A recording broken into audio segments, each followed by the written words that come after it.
All right, serious and cylinder spotting. At this point, you're my friend Sergio Oliva Jr. This is the third time you've been on my channel. I appreciate it. It's like you and Samson Dowda. It's amazing. I could ask you anytime, and no problem, and you come right on.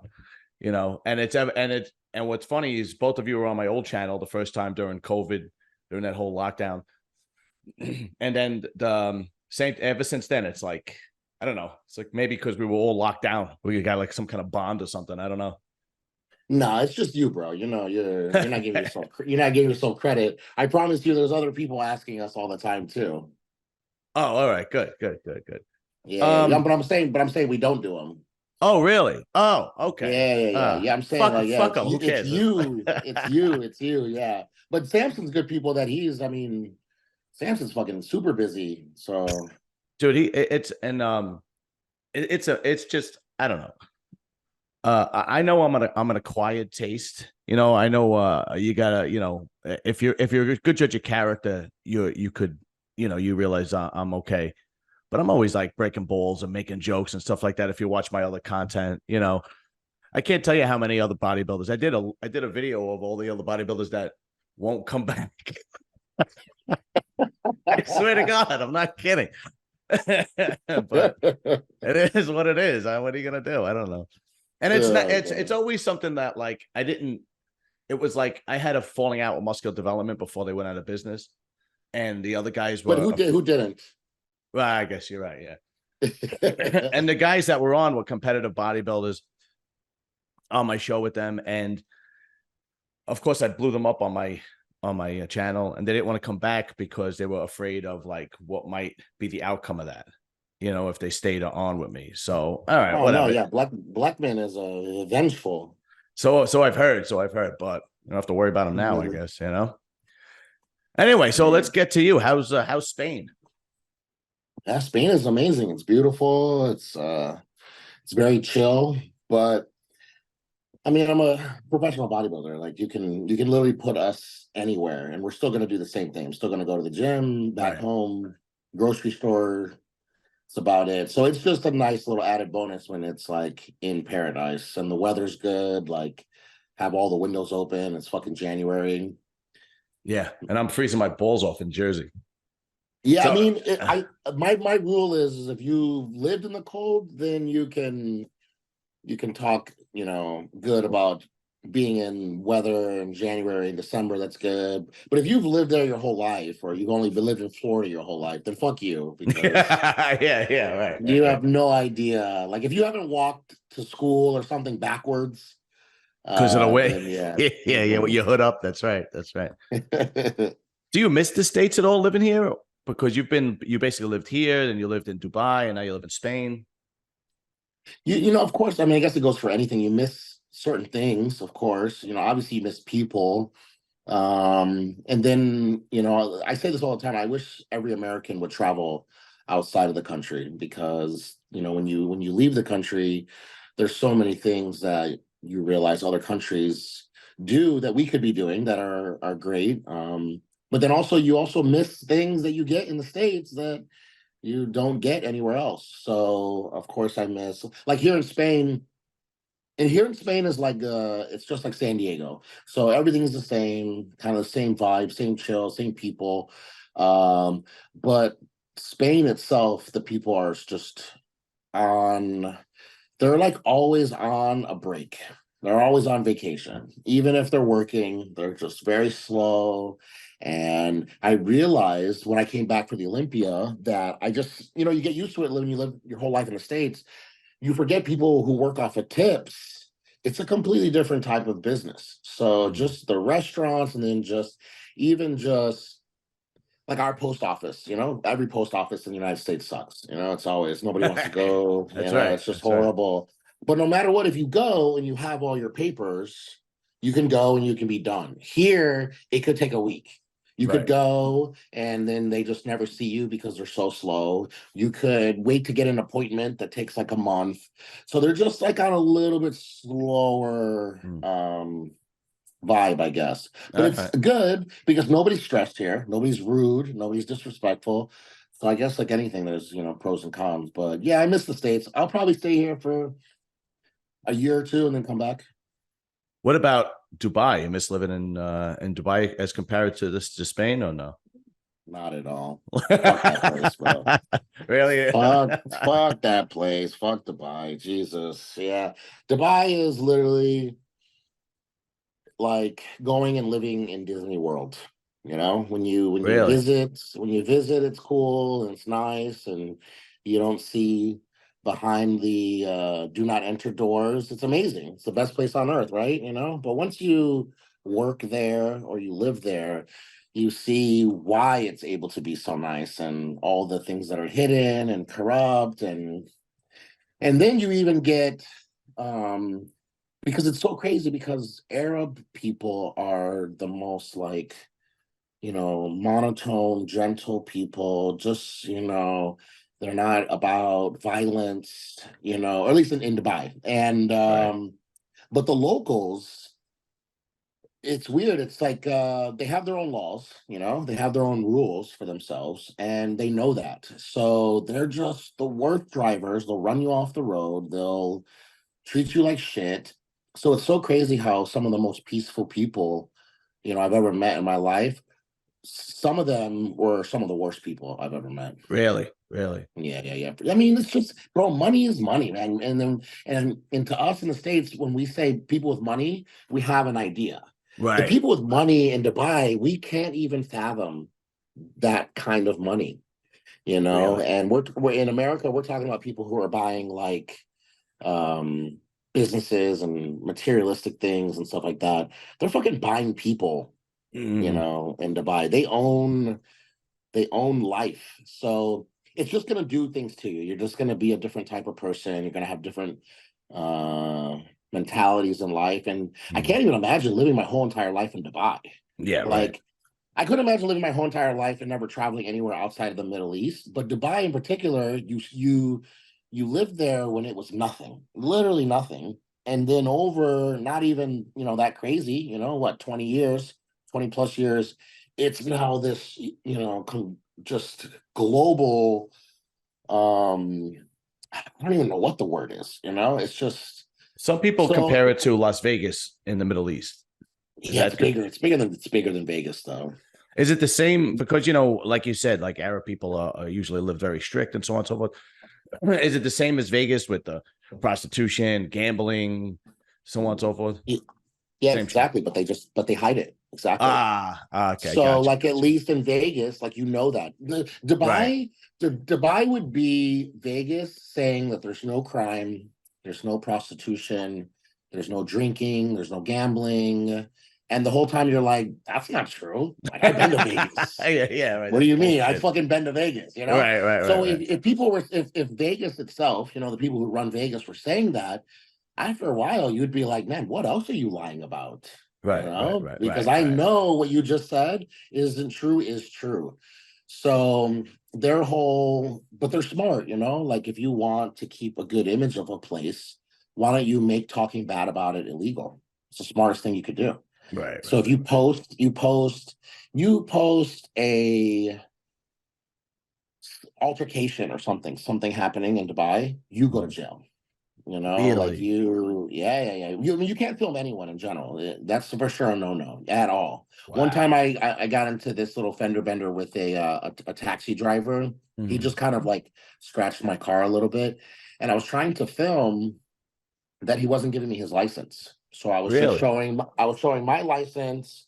Yeah, because, man, as I'm saying, some of them, they just want to argue. Some of them just are not even about solutions. They just want to argue, and it would just is so annoying. But I'm trying to film my hand giving my license and trying to show that this guy is not giving me his. And luckily I did it on purpose, not film his face. I just Mm. didn't, Mhm. because I was just trying to show my license in my hand. If I had filmed um his head, I would have went to jail. Wow. So crazy. So, but either way, so there's just so many things like you can't do that are illegal, but all it does is shows the truths that are really there. Is that the same accident that you wound up in a little bit of trouble for? Or is that was something different? No, no, no. That was like someone died. Wow. In that. Yeah, yeah, yeah. And see, that's part of it too, is like the courier drivers, they are probably the worst part of driving there. Besides the insane locals that will just run you off the road, there's so many bikes and so many couriers because, man, that's how they do everything there. Everything is delivery. Mm, It's good and bad, you know. It's good because you could literally get anything delivered to your house at any time of the day, like mm. anything. But these bikers are just working nonstop all day. They make no money, you know, like nothing. It's like slave work. So they want to do as many of these as they can. And you know, like you'll see, like even when I made my post when I got out of jail, you can see the difference in the people in the comments that know what I'm talking about and the people that have never been there. Because the Uh, people that have lived there, they would even say like, don't feel bad, even though it wasn't my fault. You know, I didn't another driver ended up killing that guy. But wow. they were telling me don't feel bad because they know how they are, and it is so unsafe. They'll drive in between, around, behind, and that's exactly what happened. So it was just one of these guys was driving in and out of cars, and luckily I was going slow. I was in traffic. It wasn't Hmm. even like I was driving fast. But I went to change lanes, and that's when he came from behind my car and tried to go in between two of us. And he hit the side of my car and he fell off his bike into the road. And Wow. then, yeah, and he would have got pretty scraped up for sure, but he would have been fine. Even Hmm. the bike wasn't, you know, that damaged. But then two or three lanes over was the faster lane, and somebody was just going so fast and just ran him over. Wow. And Yeah, you saw that whole thing? yeah, the whole thing. Wow, that had to be dramatic. Oh, Jesus wow. Christ. Yeah, ran to his body, which is like lifeless, you know. And man, that's the first thing I remembered is I tried like touching him, and he must have been so scraped um from the asphalt under the car that Mm. it burned my fingers when I Wow, touched him. really? Yeah. Wow. Wow, that's fucking So that's but then he wakes up and you know, he's kind of like talking a little bit. And yeah, I haven't really talked about this before, but Dubai is who killed this guy, Dubai itself. And hmm. if you if you have money, you have a different ambulance. If you have money, you go to a different hospital. And these bikes, they're hit all day, every day. Mm. And it's just that the cops and the ambulance people are so numb to them getting hit every hour on the hour that Jesus. it almost was like they didn't care. It was Right. so strange. It's just, and that's one of those things that, like, you know, with all the problems that we have in the country, in the States, that I've never seen. I've never seen an EMT get out of an ambulance and they walk so slow to the Wow. body, talking to each other, laughing, joking. They even took like his phone and putting it in his face to unlock it so they could go through. Like, get him to the hospital. Like Yeah, right. all that was time that you could have saved. And then they're like, oh, he's fine. His leg's just broken. And man, I'll tell you, like the feeling of, even though I didn't run that guy over, just seeing this person who I thought was dead not be dead, and it was just his leg, it was a sign of relief. And it was, you know, I felt good for a second. And then still they were just there. They were just this guy laying in the road. They're like cutting his pants off. Then they put him in the ambulance. He probably sat there for another half hour. It was so Jesus. nuts. And then yeah, I find out days later that this guy died. And you know, and I'm just like, oh my God, this is so horrible because, like I said, even though my car wasn't the one who ran him over, I still was involved in it. I still Right. caused that, you know? Sure. But no, you just talk to people in Dubai, and what it is that they don't care about them. When that guy got to the hospital and it was going to cost X amount to fix him, internal bleeding or whatever it was going to cost, wasn't an amount that he is worth. Wow. And they'll Wow. just pull the plug on him. Wow. And We yeah, really don't realize how lucky we are in the States, man. It's unbelievable when you hear things like that. the saddest part is if you ask that courier, he's making the most money he's ever made, and he's the happiest he's ever been. Right. So we exactly what we're looking at, and we're like, fuck, man, you know, like thank God we don't have it like that. We have so much better. They're even worse praising and you know, praying to God that they can continue to have such a good job and send money back and Right, right, stuff like right, that. right. So yeah, I mean it's just so wild. So um what ended up happening was I stayed for hours, giving statements, and of course they're looking at all the accident and everything. And they let me go, and they're like, "Yeah, you're not at fault." And the other car hit him, and there was a witness that saw him going between the cars. Done. And yeah, then I thought it was just going to be this, like, man, I just saw this guy almost die for the rest of my life, and it was just like, okay, you know, like take whatever lesson you can out of that. And then someone calls me like 2 days later, 3 days later, and they're like, you have to come down and give a statement. And I was like, why? Why doesn't it make any sense? I gave the statement for 3 hours. And long story short, what it is they didn't even do their job properly. And I was even saying to my friend too that I could have been drinking. No one gave me a breathalyzer, you know, Really? like no one checked my car if I had. I mean, I guess you can't have drugs in Dubai, so I'm sure they're not worried about it. But I totally could have been drinking. Right.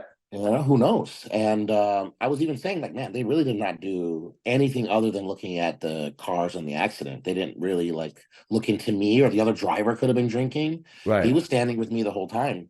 And so, yeah, that's what I ended up finding out is that they didn't do shit. They didn't do shit correctly. And then when the guy died days later, now they're in trouble because Right, right, now right, right, they, right. you know, so now they want to go back and do everything the right way, Mm. but they also were trying to then give me a breathalyzer. So anyway, so he calls me and says to come down. And I'm like, no, I'm not going. That doesn't make any sense.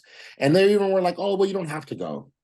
I'm like, well, if I don't have to go, then I'm not going to go. It's very, very Yeah, strange. yeah. What you call me for? Yeah. And then that's when it was like 5 days later, like the chief of police or whatever was like, no, you have to come down, but it'll be 20 minutes. It's going to be Oh, quick. okay. So I was like, all right, I'll go. And then they're giving me a breathalyzer test. And you know, everything when you're in a country you don't speak the language, you're just so like it's just so scary, and it's just so like you're just not confident, you know. So I'm just kind of Mhm. standing there just doing whatever they tell me to do. So nothing was really like kicking in and into my head, because I would have thought right away, why are you giving me a breathalyzer? Like, It's days you later. know, like thank God I'm not someone who just drinks at home. Right. And I was, because I came 5 days later, I could have had a friend drive me up there to give a statement, and I had a couple glasses of wine or something. Right, right. So, and yeah, that's when I realized later on that no, they were going to pin it on me, and they were trying so hard to make it where it was my fault. And that's when I found out that the guy died there. So I was like, what's all this about? And then my friend went to the bathroom, and they even said to her that he's going to go in this other room and he'll be back in 20 minutes. And no, they just threw me in the jail, and that was it. They just lied to me and said that I had to go wait over here and do some fingerprints, and then I was going to come back. But a buddy of mine said that they were so scared of me, actually, that they were the whole time trying to pretend that nothing was wrong. But they knew when they called me the first time that they were going to put me in jail. Jesus Christ. Um, so that's why I was just like, nothing's wrong. But the whole time they were actually just in fear because I had muscles, and Right, right, I right. You're guess a they big didn't want me guy. to lose my shit. But Right, really, I right, right. probably would have. I probably would have did something, not like aggressive, but I definitely wouldn't have just leisurely walked into the Right. door. Yeah. Yeah, yeah, yeah. Oh, right here. Oh, okay, yeah, no problem. Thank you. Eat this shit in this Jesus jail for the next Christ, man. week. Um, Uh, so yeah, it's such a shitty just a situation. It's just so mess. fucked up. Yeah, but the scary part is, and we're just so American that we think if you're not doing something the right way or fast, you must be doing something illegally. Mhm. So my friend went to the American Embassy every single day. She went every day so much that she literally just annoyed them that they came to the jail. Mm. And that's what Well, they that's were good. explaining, that they're not doing anything illegal. Their process is just so long, and it makes no sense. So they don't have bail. So normally, if this was the exact same situation in the States, somebody would have got hit in an accident, because it was just a traffic case. There's no felonies, there's no Mhm. anything Mhm. like that. So if this was in the States, I always tell people all the time, like, say you're driving and 3 cars behind you all ram into each other, and the fourth guy dies, whatever. Mm. So if you're in trouble for that, for causing that accident, they're gonna take you down, book you, whatever it is, and then you pay bail and you get out. And Mm. then you go home and go back to work till you have court. Well, there they don't have bail and they don't have holding cells. They don't have that Jesus. process. So they just put everybody in jail, and everyone stays in jail until they figure out what they're gonna do. Jesus Christ. Wow. And so when I'm in jail, I find out that out of the 96 people that were in there, that Dubai, which is weird, one of the most wealthiest, places in the world, gets paid money from the United States to help with the jail cells, food, beds, Really? stuff like that. I'm sure they just give it to the whole UAE, and then Dubai gets a percent, whatever they split Right, it right, right. amongst themselves. I don't know the process of it, but it does mean that every day that you're in jail, they make money. Ah, So, okay. so if you're only giving them chicken broth to eat, and there's only 50 beds for 96 people, you're making a pretty good living Right. by keeping 96 people in every single day. So that's why they're not in a rush to get you out. In the States, it costs taxpayers money. Mm-hmm. There, they're making money. So it's just like a very slow situation. And that was the worst part, when the American embassy is like, there's nothing we can do.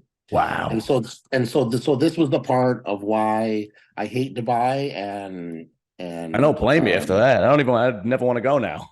no, not even that. What I'm about to say, yeah, that's just like, look, life shit happens, accidents Yeah. happen, and that was just a shitty situation. I happened to be in a country where that's their process. It would be the same thing if I went to, like, what were those girls in Tibet? Remember they got Right, put in right. that locked up in abroad type of shit. Mm. No, no, no. What killed it for me is when the 2 lawyers couldn't get me out, and then a buddy of mine from the gym says that he knows somebody that can get me out if I pay, it's like $10,000. And I'm like, this sounds fishy. I can't trust that, because it's fifty Mm-hmm. thousand of their it's 50,000 of their money. So it's fifty Mm-hmm. thousand of their cash I have to get together. And then I started to realize, man, I'm not getting out. Like, this is gonna be because what they did is they told me I'll be out tomorrow, and then tomorrow, and then tomorrow. So for 5 days, it was gonna be tomorrow. So about the fifth time, now I know you're full of shit. So I'm just gonna pay that money and get out. I Right. paid that money and I got out in an hour. What? Oh my God, dude. But that money, it's not like they came to the precinct and paid that money to the jail. Right. She got in a car with someone, drove to another car, gave them the cash in the car, and by the time she drove from that place to the precinct, I was out. Wow. Oh, wow. That is corruption beyond belief. My God. Yeah, yeah. So Wow. who'd that money go to? Yeah, You right. know. Wow. That's unbelievable. So Wow. I thought it was like the prosecutor. I was thinking that they're all corrupt. And actually, one of the sponsors I had, the protein house out there, the guy who owns that, he used to be on the police. So I was telling him this story, and I'm like, man, these people are so corrupt, blah, blah, blah. And he like stops me and he's like, are you kidding me? That the prosecutors are the most crazy, not corrupt. They are the ones who will turn in people who are corrupt. And there's been tons of times that people will give them millions and they will turn them in. So he's like, there's no way that this little $10,000 US would have did that. So then they were gonna do like an investigation, and I even had some kind of like it would have been like their narcs, I guess, like their Mm-hmm. undercovers. They tried to contact me a couple times for me to give the names of the people that I Mm-hmm. gave that money to. But Right. like now I'm out. I'm not trying to get anybody in trouble, because if anything, Right. they're the only ones that fucking helped me. Right. Right. Right. But it does show that if you have money in Dubai, you can do anything. You can get away Wow. with anything. So that's when and then it's just one of those things, I can't get that out of my head, and it starts bothering you. And then you find out, slaves are making all the cool buildings. And then after a while, Disney World is like, it's kind of a shit. Yeah. Yeah. Yeah. Yeah. Right. Open up the curtain and you can see all the garbage that's behind it. that's an Mhm. unbelievable story, and I'm just glad that you're out of that country and doing well now. Man, it's like can't wrap my head around that. You got to give me a second. But Yeah, let's switch gears because that's I don't want to dwell on that shitty situation because you're in a lot better position now. That's for sure. yeah, I mean, I'm out. I mean, and look, everything happens for a reason. And if it didn't happen, I wouldn't actually be here in Spain. So it's just, I know people do this all the time where they say, oh, everything happens for a reason. But sometimes you can just on purpose tie things together to make it seem like it did. But there's Mhm. sometimes where no, it's for sure something happened because of that. And after that happened, I was so done with Dubai. I'm just like, man, I got to get out of here. Yeah, right. And something about me that I kind of always bothered me is that my Spanish sucks. It's just embarrassing. So I was like, you know what I'm gonna do before I go back to the States? I'm just gonna go move somewhere that speaks Spanish. I'm gonna immerse myself in it and then learn it and then move back to the States. So I was actually gonna go to like closer to the States and like Mexico or something like that. That Mhm. way I can still travel for shows. And I ran into a buddy, and the only reason I was even at the gym is because after all this happened, I'm kind of just like going through the motions. I'm not training right anymore. And I'm going to Mhm. the gym at a time I've never been to the gym before. I went really early. I never train early. And he's there and he's like, man, if you're really wanting to go somewhere with all those things that you're saying, the Spanish and blah, blah, blah, he's like, you should check out Marbella, Spain. He's like, Dorian lives out there and it's just like San Diego, where you're from. And I was like, man, you know what? I'm gonna go take a trip. And I went and I came out here to visit. And that's why I'm here. So Wow. it's so crazy that I would have never ran into him. I Mhm. would have never had that conversation with him. I would have never been in Mhm. that mindset to get the fuck out of there if that didn't happen. And now this training with Dorian it's just super cool. It's super cool on so many different levels. Like it's really cool that at this stage of my career I can be learning new things. It's really cool to have someone like him wanting to, help me and do this with me. But even just as a fan of the sport, the history for people that watch your show that probably haven't followed the sport that long, the guy who kind of really like started this type of training with Arthur Jones. And Arthur Jones started training my dad a long time ago for a little bit and taught him this type of training. And then Mike Menser picked it up. And Mike Okay. Menser then taught it to Dorian, and now Dorian's now teaching it to me. So that is just shit that it doesn't even matter if you like me or like my dad or like Dorian. That's some like type of creed type shit, Right, where it's right, like the right. bodybuilding creed. So even just that, if I never win a show ever again, I win the Olympia or not, no matter what, this is just very cool to be doing, and I'm just having a great time. And it wouldn't have happened if this shit in Dubai didn't happen. So it's just That's amazing. That's absolutely amazing. Yeah, by this point in your career, you've trained with pretty much the best coaches in the world, right? You've trained with Milos, and now you're training with Dorian. But what's funny is that usually, generally speaking, the greatest athletes of a particular sport aren't usually the best teachers. It's usually the guys that are mediocre athletes in a sport become the best teachers. Phil Jackson, Joe Torre. You go down the, Freddie Roach. You go and any sport, and But in this case, you wound up with Dorian, who seems to be a really good teacher. So why don't you go into that and how he differs between the other trainers that you've trained with, Milos and whomever else? Yeah, well, one, this is the first time that I'm training with someone like consistently. I've never, like, even with Milos, I think it was like 3 or 4 workouts. It wasn't really Ah, where I was like training with them. And the same thing, Tom Platz, Charles Glass, mm-hmm, um, even Meadows. That Meadows is a perfect example of what you mm-hmm. were talking about. Someone who didn't win every show he did, but he prepped so many guys that won so many big shows, even Yeah. prepped Terrence for when he won the Arnold, you know? Mm-hmm, So yeah, there's tons of examples like that. With Dorian, I think because he himself was a student, because he was training his way, and then when he met Menser, it changed over, and then he almost like turned it into his own thing and kind of changed it. So I think he was able to be a student at one point in his life, so he mm-hmm. understands that. But also, he's not the most genetically gifted bodybuilder. So, like when I trained with Cormier, for instance, Cormier had amazing genetics. Sometimes the workouts that we did, I know just worked with him. in his body, Mm-hmm. and he did some stuff with me, but I know that some of the stuff that he did with me in his own body, he couldn't do with certain clients. So here's the guy, like Dorian didn't have the best genetics. So that means everything that he had that was nice, he just for sure worked on it, Right. studied it. But I think he has this Dorian Yates University certification that he does. So Okay. he certifies people to train other people. So he's already been training people in this style of hit training. But he's never trained an actual pro. He's never worked out with. He said he worked a little bit with you remember Zach Khan? That Sure. Of guy, course. Yeah. yeah, yeah, King Khan, Yeah. Yeah. Yeah. another British guy, but that's it, Really? and some people don't even know him. So really, I feel like I'm the only first open pro that he's ever worked with. So I can see too that even when he's training me, he knows what he knows is for sure. Mm-hmm. But I'm also able to give input. Where with Tom Platz, it didn't matter if I was telling him that my knees were about to break. He only knows how to train one way. Right. And Tom is also half my size. I mean, Mm-hmm. in height.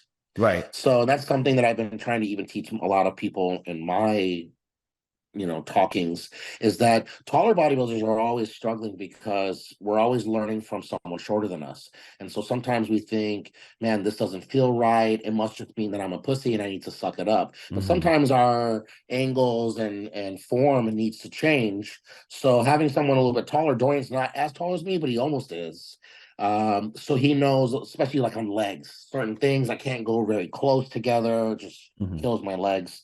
Where Tom wanted me to do like a sissy form on a hack squat, which is just destroying your knees. Yeah. Yeah. Um, Yeah. Yeah.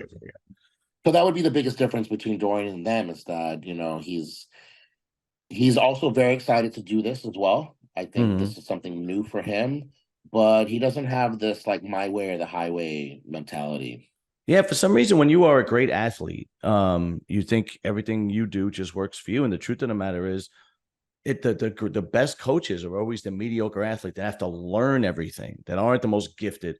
I don't know if you ever saw the movie The Bronx is Burning. It's about when the Yankees won the World Series in Hmm. '78. And there's a scene where Reggie Jackson is in a slump, and the Yankees batting coach comes to talk to him, and Reggie Jackson is like, Oh yeah. what was your batting average? And he tells him, he goes, mine's like 330. Don't worry, I'll take care of it. And it's like that kind of mentality that makes you a great athlete, but makes you a terrible coach. And when you see the greatest coaches, they were always mediocre athletes, always. And John Meadows is a perfect example. Not that he was a mediocre athlete, but you know what I mean. He wasn't the best he wasn't the elite. And you go down the list of coaches, and they did Dick Butkus, and like I said, Phil Jackson, Freddie Roach. You go down the list, and they're tremendous coaches, but just if you ever watch some of Freddie Roach's old fights, he got the shit kicked out of him. It's unbelievable. So you're training with Dorian now. You're out of Dubai. You're doing well for yourself. I'm sure you're making money. Do you have any plans to compete for 2024? Yeah, of course. I competed last year. Yeah, I know. I followed you. Yeah.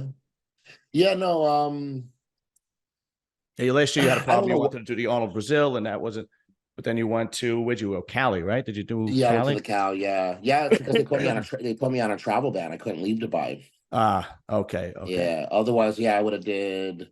I definitely would have did New York. That's what I was actually trying to do Who won last? Oh, after. last year was what's Tonio Burton? Yeah, Hmm. that kid is amazing. His shape is amazing. Yeah, it's so crazy because me and Antonio did the Legion when Clarita beat us. He beat me and Regan, and Tonio was in like the second call out. Yeah, second Mm-hmm. call out.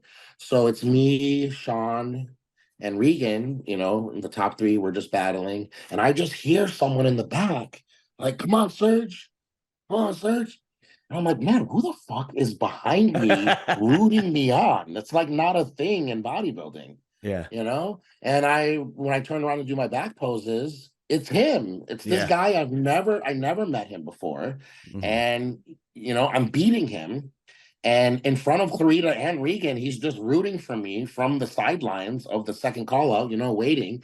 And I just told him after that really meant a lot. He even gave me like a second win. Sure. And it was just really cool. And it's very unheard of too, because usually in bodybuilding, when you find out that you're not in that whatever, not the first call out, when they do that little extra one, sometimes it's two, sometimes it's three. Mm-hmm. It's very disheartening to be on the side watching that. And Sure. it's not like you have anything against those guys up there. You're just trying to now grasp and handle, like, fuck, you know what? I'm not even in the top three, blah, blah, Right. blah. So either way, your mind's just going around and around. The last thing you're thinking about is, I'm stuck in a good mood. I'm going to root this fucking guy on. Yeah. So Tonio's always, just since that day, been like a really good friend to me, and someone I think is a different type of person in bodybuilding that I really like. His coach is a good guy too. And then he comes full circle and then he beats me at the cow. Yeah. Well, that's actually a pretty good question. For a while, you were the new kid on the block and you won the New York Pro, and you had done the Olympia, and I think you won best poser for Arnold, and you have this, you were the new kid on the block and you were like really kicking ass. But now you're kind of the OG, you've been around a while.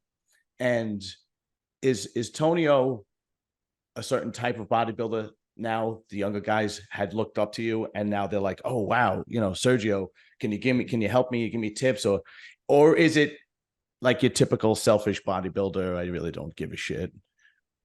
Or it's a No, mixture it's of both? neither. It's neither, because we're completely different types of bodybuilders. Mm, So, like, if I was on, I would have won that California show. There's just no way that I was gonna get out of jail, get on a flight, fly over, right, right, and right. just pretend that my cortisol wasn't insane. I Mm, still should have won that show. There's no excuse. There's guys that travel all the time.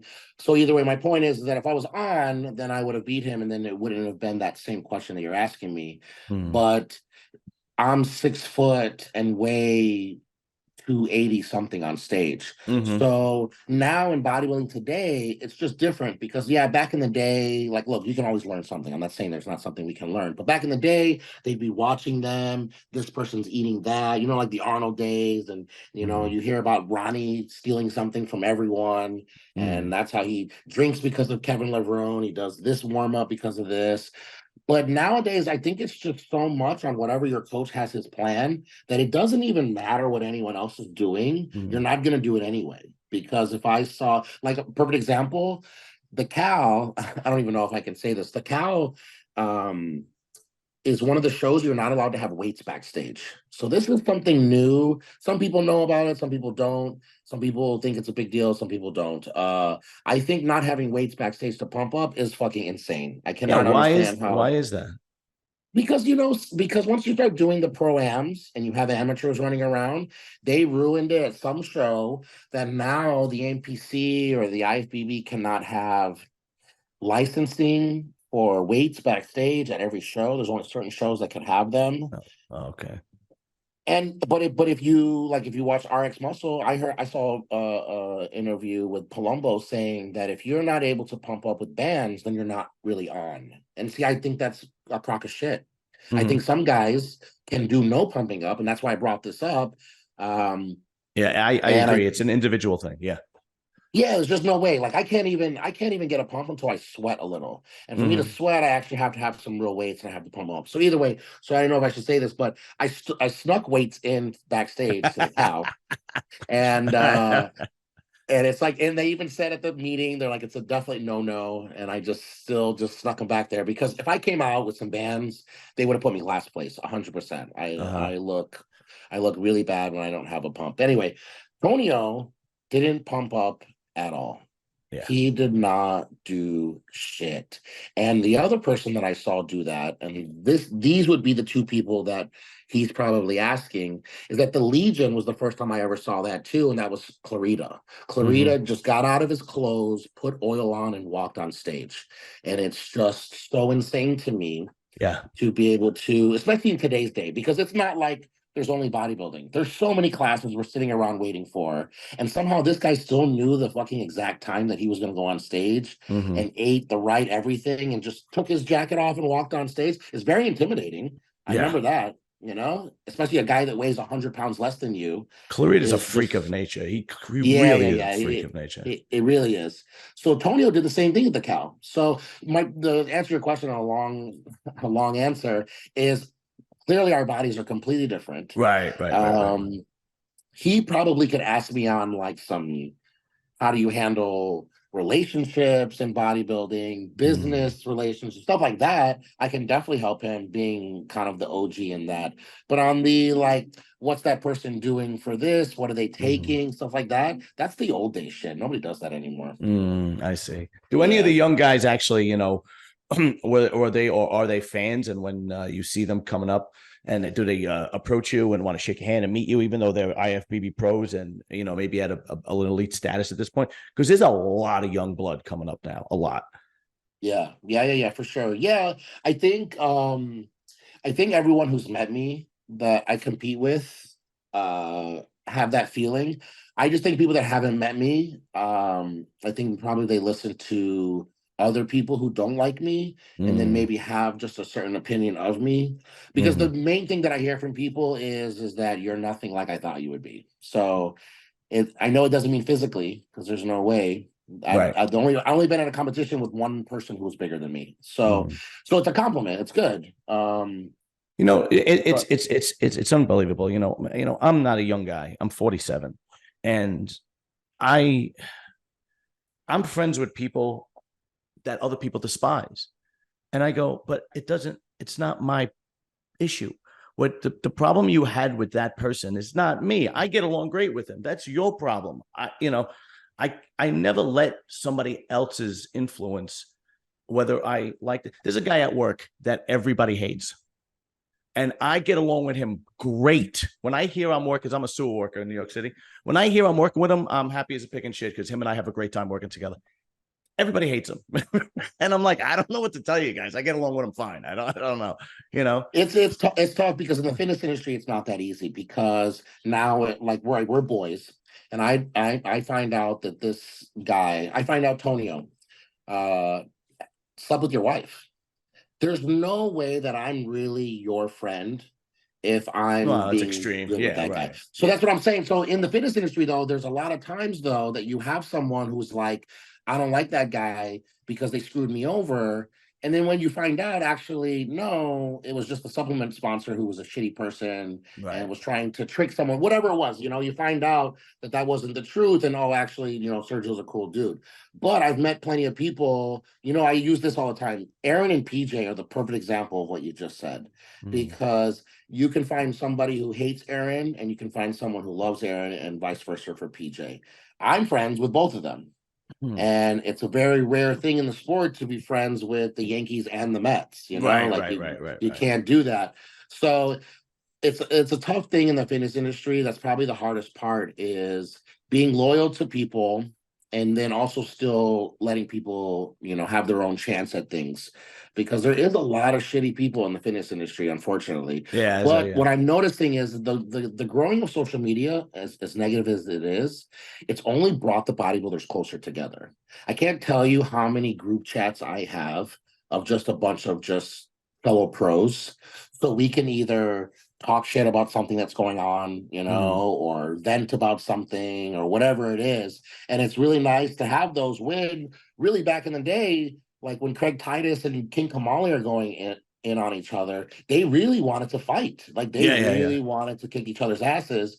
And now because of social media, I think this kind of like attack on open bodybuilding, it's only brought us all closer together. So like Justin Rodriguez, he's a perfect example. Me and him used to get into it back in the day. We made a couple posts about each other.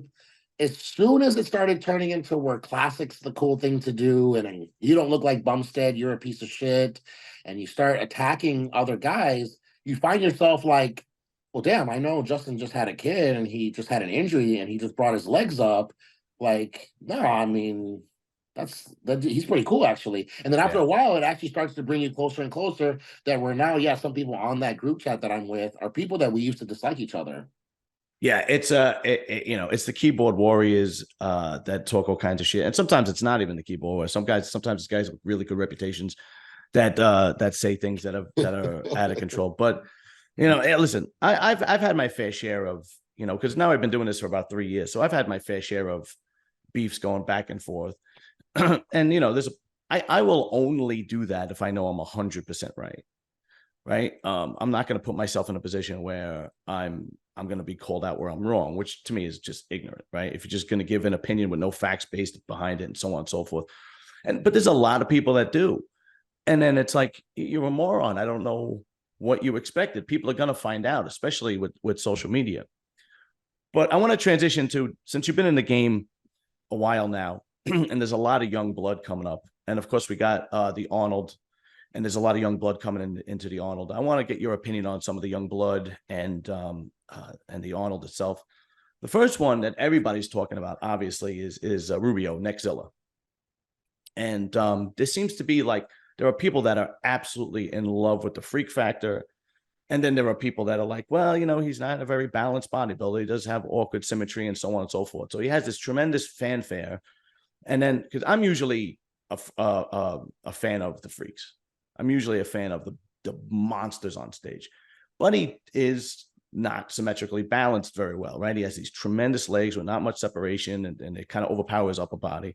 And now he has this little going back and forth with Mike Crizzo, because Mike Crizzo pretty much said the same thing. But I want your opinion on the younger guys coming up, who you like. I only use Nexzilla as an example because he's the guy everybody's talking about now. I mean, because in the Arnold, you got Nexzilla, you got Horse MD, you have another young guy that won the Arnold last year coming in. I forgot his name.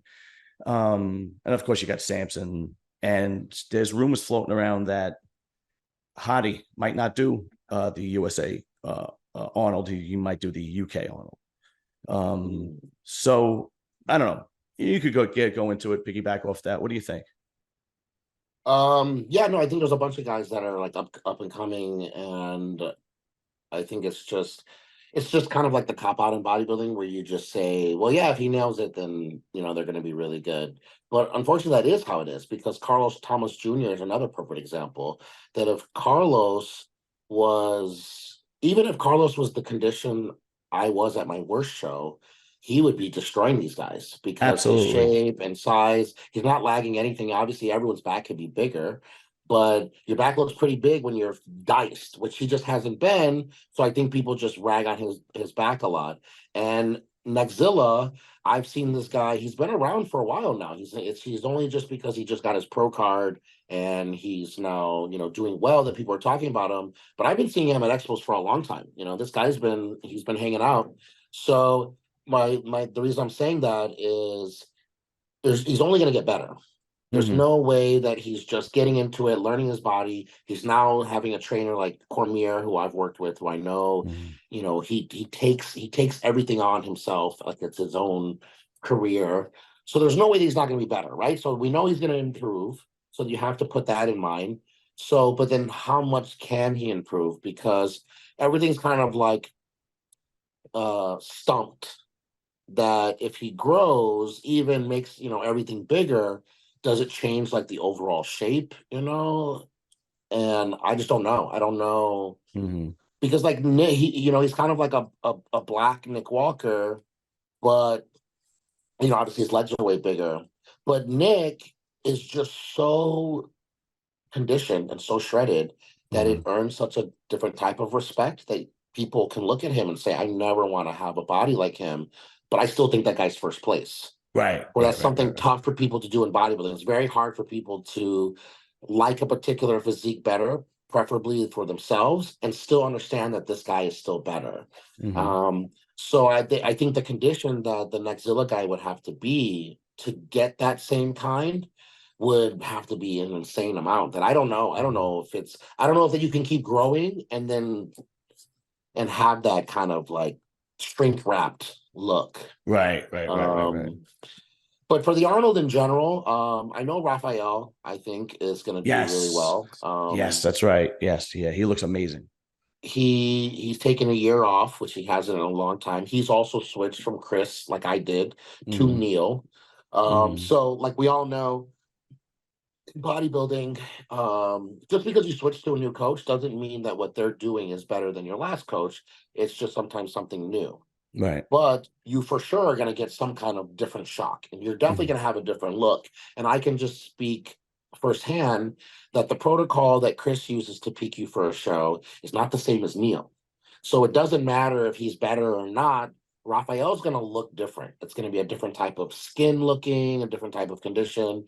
Once you start doing different manipulation with water, you just have a different look. And that's what I'm hoping that I'm going to get once I get back on stage too, because I'm just so flat and washed out that I'm not even looking like what I really could. So I know Raphael is going to look insane. The horse guy, um, I love his physique actually. I think he looks insane. I've Yeah. not my sponsors in Brazil, so I've obviously seen both of them for a long time now. I was always wondering why he actually wasn't competing already. It wasn't like he was getting his pro card like Nexzilla. He was already a pro. That's right. I don't know if maybe he just wanted to be, I don't know if he wanted to have the reaction that he's had, because then that's good business, you know, instead of just doing like look at Samson. I say it all the time. People are like, oh, Samson and Andrew, they're just like, they just came on the scene and they're hot. They've been around longer than me. Yeah, no, But Samson's been around a while. they just were, you know, in the last call outs, except for Andrew. Andrew was in the other federation, where you don't care about people like that. And that's how the general fans are. Nobody, like when we watch basketball, you can watch a college basketball player and you're already thinking about him in an NBA jersey and what he's going to be able to do with that type of training when he levels up. How most bodybuilding fans are, if you're not winning now, you're never going to be anything. You know, there's plenty of people that probably told Samson when he was taking second call out, third call out, that he should probably think about a different life. And now those same people are lining up to meet him to say, I always knew you could do it. Yeah, right. I think the hardcore bodybuilding fan understands that, you know, not everybody is a Nick Walker that just rises to the top.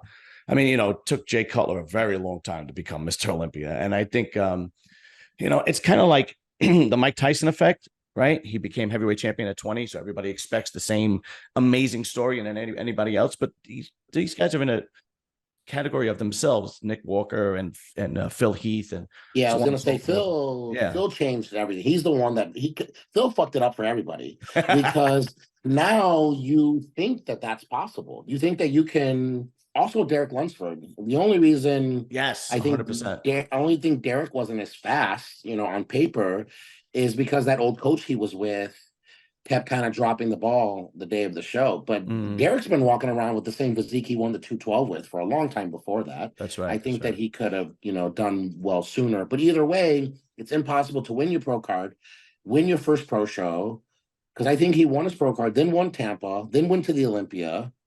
And then got top 3, and now you have him at, now if you don't get second or first, you're a loser. And then that's when he just kept not winning and coming a little washed off. And I was telling Derek the same thing, because me, Derek, and Sean hung out in Vegas one night, or after the Olympia, when Sean did really bad. It was after the year he got second, and then he was supposed to come back and at least get second or first again, and he got like fourth when he had the hair, and he was just very down. And I remember just having a moment with Derek and Sean, and I even posted that picture of us. It's so crazy. And all people were telling Derek to do was to retire, and that he's never going to do it, and blah, blah, blah. And the same thing they told Sean. I keep that picture to me as a nice reminder to myself too, because of what we're talking about. Sean won at 44. Derek was told so many times that he's not even going to be a 212 champ. You know, so there's so many times that these guys now, you shoot up, and then you have to level out for a while.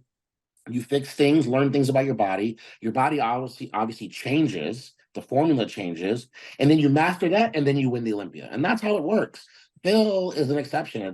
That's not how it works. You don't win your show, win your first pro show, go to the Arnold, and arguably could have even beat Kai Green that year. That's right. You know, and then the year that he lost to Jay the first time, he should have won that one too. Like he had the flu or a stomach bug that year. He got sick. He did, right? Exactly. Yeah. And still, he was hooked up to an IV and still got 5th in the world. It's so insane. Yeah, no, that guy was a freak of nature, 100%. Well, I'm going to ask you one more question and one more topic, and then I'm going to let you go. Like I said, there's rumors floating around about Hadi Choopan, if he's going to do the USA Arnold or if he's not. If he does, do you think Samson can beat him? Yeah, see, Samson made a good point too, because the judging in the Arnold is different than the Olympia, and I'm really glad that he brought that up, because the judges themselves are the same. But the stage is different, the lighting is different, and you getting points for posing, which I think should be every show, I agree. Yeah. it makes a difference. Mhm. And for people that don't know the history of that, Arnold wanted Cedric to be the Arnold Classic champ so bad next to Kai Green that he's the one who brought the posing points back into bodybuilding to where now you get points for your posing routine because he loved Cedric so much. Kai enters, wins the posing round, and beats Yeah, Cedric. yeah, yeah, He yeah, yeah. beat Cedric by like a couple points. Whatever the points was because he got from posing. So either way, it's so cool that you have a sport where the amount of effort you put into the showcase of your muscle can be the make of your show, you know? Mhm. So I feel like if Samson comes just a little bit tighter, he doesn't even have to be what people kind of want him to be, this Mhm. Ronnie Coleman from the back. He doesn't even have to be that. He just has to be a tiny little bit harder, showing that he's improving, Mhm. showing that this is his stage, his Arnold. And then he gets, obviously, he's going to win more points in posing than Hadi. I don't Right. even know what Hadi's routine even is. It's just a salute over and That's over right. again. That's right. That's right. Mhm. Uh, and then what if he does beat him by a point because of the posing? Then that's cool and that's bodybuilding. And Yeah. that's how Yeah. it Yeah. used to Yeah. be back in the day, where I don't think your posing should ever put you over someone who works, as hard as you or even harder. But I think if it's a tie, then you Right. should Yes. give it Who's a to the better guy poser? who, Yeah. when the other guy was resting, the other guy went back to the gym and stood in front of a mirror and listened to the same song over and over again to try and get this routine down. Right. Right. You And know? that's Samson. Yeah. You're 100% right. Mhm. Yeah. And that's So yourself too, actually.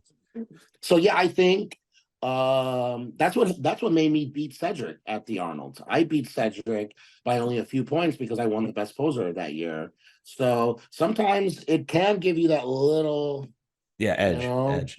Now, one last question, because this one's a little Mhm. bit controversial, but I've said in past videos, clearly, Hadi wants to do the USA to make a point because he did not take that loss well when he lost to Derek, and he clearly wanted to just jump right into the USA Arnold and win, kind of like what Ramy tried to do last year, but it didn't work out so Mhm. well for him. I'm of the opinion that if he goes into the Arnold USA, I'm just saying it's a possibility, and he loses, he might just be so irritated with bodybuilding, goes, fuck it. I am, that's it. I'm done with this. I know he really did. He really did show a different side. See, but people already knew that side about Hadi. It was just the rest of the world got to see it. Right, right, This is right. nothing new. He did it at other shows before. He's broken shit backstage. Look, just Really? like oh, you didn't know either? No, I did I not thought know you that. know. No. Oh yeah. This was whatever the show was. I think Cedric beat him. It was one of the overseas shows.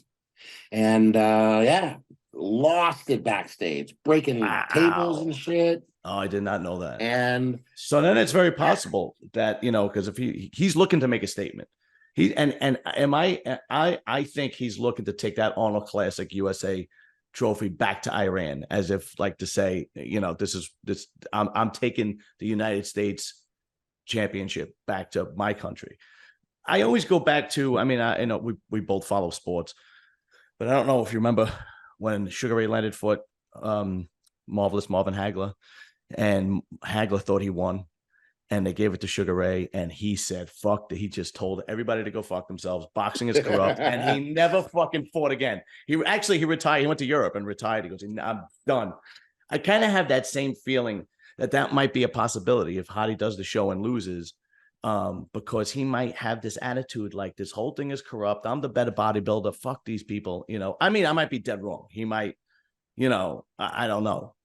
well, the storming off, I think, is really going to show too that the powers of bodybuilding have really changed.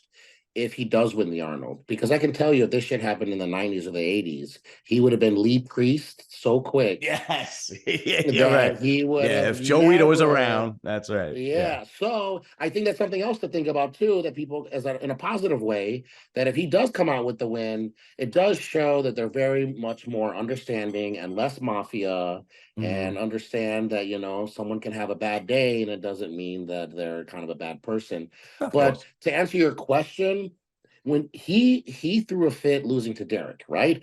Rough, arguably, probably the best glutes and hams since Phil Heath. Yeah. So I had Hadi winning. I just feel like if he's the champ, you have to be knocked off big time. Hmm. The rules that you're supposed to set by. No one's arguing, no one's upset that Derek won, but I did think Hadi was winning. But for him to be that upset, I just kind of like as myself sitting in the stands, I wanted to ask him, well, what part were you so baffled by? Because the front pose is okay. I think he won. The side of Derek's leg is just so insane on the side Insane. shots, Yeah. that it's tough, Mhm. and then the back poses, it's just apples and oranges. You can argue all day. Um, but my point is that he's this upset for someone who's so conditioned Yeah. that it almost hurts your eyes looking at it. Right. That if he does lose to Samson and Samson's glutes and Samson's hams, then the real question is Hadi justified for being upset and not wanting to compete anymore? Good point. Because Yeah, very good point. the thing I'm looking the most forward to in the Arnold, which I don't think anyone's looking forward to, is actually Akeem. Really?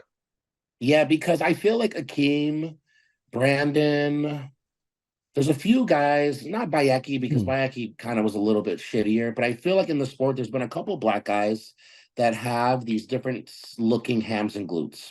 And Hmm. for the longest time, it's been thick skin, it's your thick skin, it's your thick skin. And then all of a sudden, we have Brandon, and it's like, no, that's Mr. Olympia.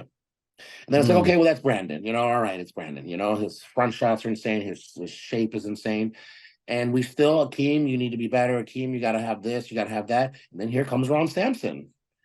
And we're literally giving him the Arnold Classic with the same glutes and hams that we told Akeem he's, Yeah. I not think good. So I want to see now with Akeem back. I want to see Akeem do well. Because we both live in New Jersey, and he had a bad breakup a couple of years ago or whatnot, and that kind of affects bodybuilders tremendously. We've seen that happen all the time with guys that are Yeah, almost just ended my like, life. Yeah. yeah, with you, I mean, I had Arns on. He told me that when he divorced his first wife, it was like removing cancer. It's difficult because you're this young guy, you're becoming famous, you're making a lot of money, and these young girls that just want the attention and the hype are throwing themselves at you when they're gorgeous, and you're like, oh, and then it turns around and ruins your life. And I have a feeling, I don't know 100% for sure, but I have a feeling that's something similar that happened to Akeem. Not as extreme, but I think they had a bad breakup, and that really drove him down. So I'm hoping that he comes back well, because I've heard nothing but good things about Akeem. I really have, and he was one of the guys on my show before, and I have met him in person, and he's been nothing but friendly and whatnot. So I'm hoping that, but he's got to be able to prove everybody wrong, because people are like writing him off, Yeah. Same with me. really. You know. Yeah. I mean, of course. Yeah. I mean, No, it's I think just I it's just. don't think it's as bad. I think if you would decide that you were going to do the Arnold, I think people would at least have you in the top, six, top five. With Akeem, they're not even Yeah. Yeah. talking. Yeah. They're Yeah. not even Yeah. talking about Akeem. They're not even talking Yeah. about Yeah. Akeem. And I understand, like rightfully so. Like he has not really shown it. Same thing with Justin Rodriguez. Nobody's talking about him, but the last showings he hasn't been so good. And you have these young guys coming up that are fucking insane. The talent pool is amazing. But I want to see Akeem do well. I really want to see Akeem have a good year in 2024. But that'll Same. we'll Yeah. see what happens. I know that he's looking at Samson's glutes and hams and wondering why nobody's telling him he has thick skin. He won't Right, say it right, right. because he's such a nice kind of Yeah. quiet, humble guy. But there's no way that if you told me that I'm only losing because of this thing, and then now I see somebody raise the Arnold Classic trophy and get top 3 in the Olympia, Mm-hmm. or win the Olympia, like with Brandon's hamstrings, it would drive a knife in my stomach, because then I would think, Yeah. what else do I have to do? So I'm very excited Mm, for his comeback. I would love to see them together next to each other. yeah. I think you know what it Obviously is about Samson's, you know what it is about Samson, in my personal opinion. His shape is just amazing. He has that yeah, perfect egg frame. He's like a better, bigger form of Tony Freeman. You know, yeah, he just has yeah. that tremendous. His waist is, no matter how big he gets, his waist is this big. He's a tremendous poser. So I think that carries him. Those things carry him past his hamstrings and glutes. But I know exactly what you mean, because yeah, people would say that about Hakeem all the time. You know, he can't seem to break through that conditioning level and so on and so forth. There was one or two shows that he showed up and he won, and he looked really, really good. I think one he worked with Dave Palumbo. I think that might have been his first pro show. It might have been Chicago. I'm not 100% sure, but he's kind of like a crapshoot, you know. But anytime a guy has, because we've all, as men, we've all been through the toxic woman thing. I mean, I've been through. I mean, I have a great wife now, but before that, I dated some psychopaths, and they could destroy you like that. So anytime that happens, and I'm not saying that, I'm just saying that's things I've heard. I don't know that for sure. I don't know that for But sure. no, but you're right. You sympathize a little bit more So I because want to see those guys win, like John De La yeah, Rosa. yeah, I'm yeah. glad. I'm glad John De La Rosa is doing so well now. Same. I There's just another guy messaged that's him in the the same Arnold. thing. Yeah. Yeah. Right. Now married, like anyone that knows anything about with his ex, me and my ex went through the same exact time with him as his ex, right after I beat him in New York. It was really crazy, but it Yeah. actually really bonded us because we're going through the same divorce after that show where we competed against each other. But like you said, just to finish on that, you now are married, right? And Mm-hmm. you found a good woman. Sometimes you have to have those shitty relationships to It's the know when you truth. have a catch. And So when you have a good woman, you see guys that just shoot straight to that. When you have a woman that's there to help you and be part of your life and be on board with you, they shoot straight to the top. I mean, Phil Clayhar, you go on and on and on. I mean, Derek Lunsford. I mean, you could oh just, the yeah, list and would go. Samson. Samson. Oh, Samson's a perfect example. You know, his wife has been through. She's a ride or die chick. She's been with him since before bodybuilding. You know, and you see it. You clearly see it. You could see when guys are with girls that are destructive, their lives are destructive. When guys are with girls that are like ride or die, you clearly see this. They take off. You You could know, do a whole show just on that alone. it's the truth, man. It's Yeah. the truth. I've had Phil on. Phil Clayhar has been a friend at this point. He now hosts a show I do weekly called Muscle Talk. It used to be Orange, but Orange had to go and concentrate on his supplement line and so on and so forth. And now he does it. But with his wife, I mean, she is a queen. And talking about a guy who's 50 and winning pro shows. you know, you Sucks, know, man. you know, I you know, remember though. Yeah. you know. So, Serge, again, all the love and respect in the world. I truly appreciate you coming on. And anytime I ask you, you're always willing to come on. It means a lot to me because, I'm this little podcast that just talking about bodybuilding. And to have a guy like you that will come on at the drop of a hat means a lot to me, brother. So all the luck and respect in the world to you. Thanks, bro. No, I appreciate it. I'm always down to do a show. And once I figure out what I'm gonna do with my shows and stuff, I'll let you know. Great. And then we can talk about that whole thing. Because that's gonna be different for me because I'm going with a new coach, which Mm-hmm. I've never done ever in my life. I've been with the Aceto since I was an amateur. You're with So it's Neil, kind of right? like, yeah, so it's kind of like I'm in a new, literally like relationship with a new woman. You have no idea how it's gonna go. Yeah, right.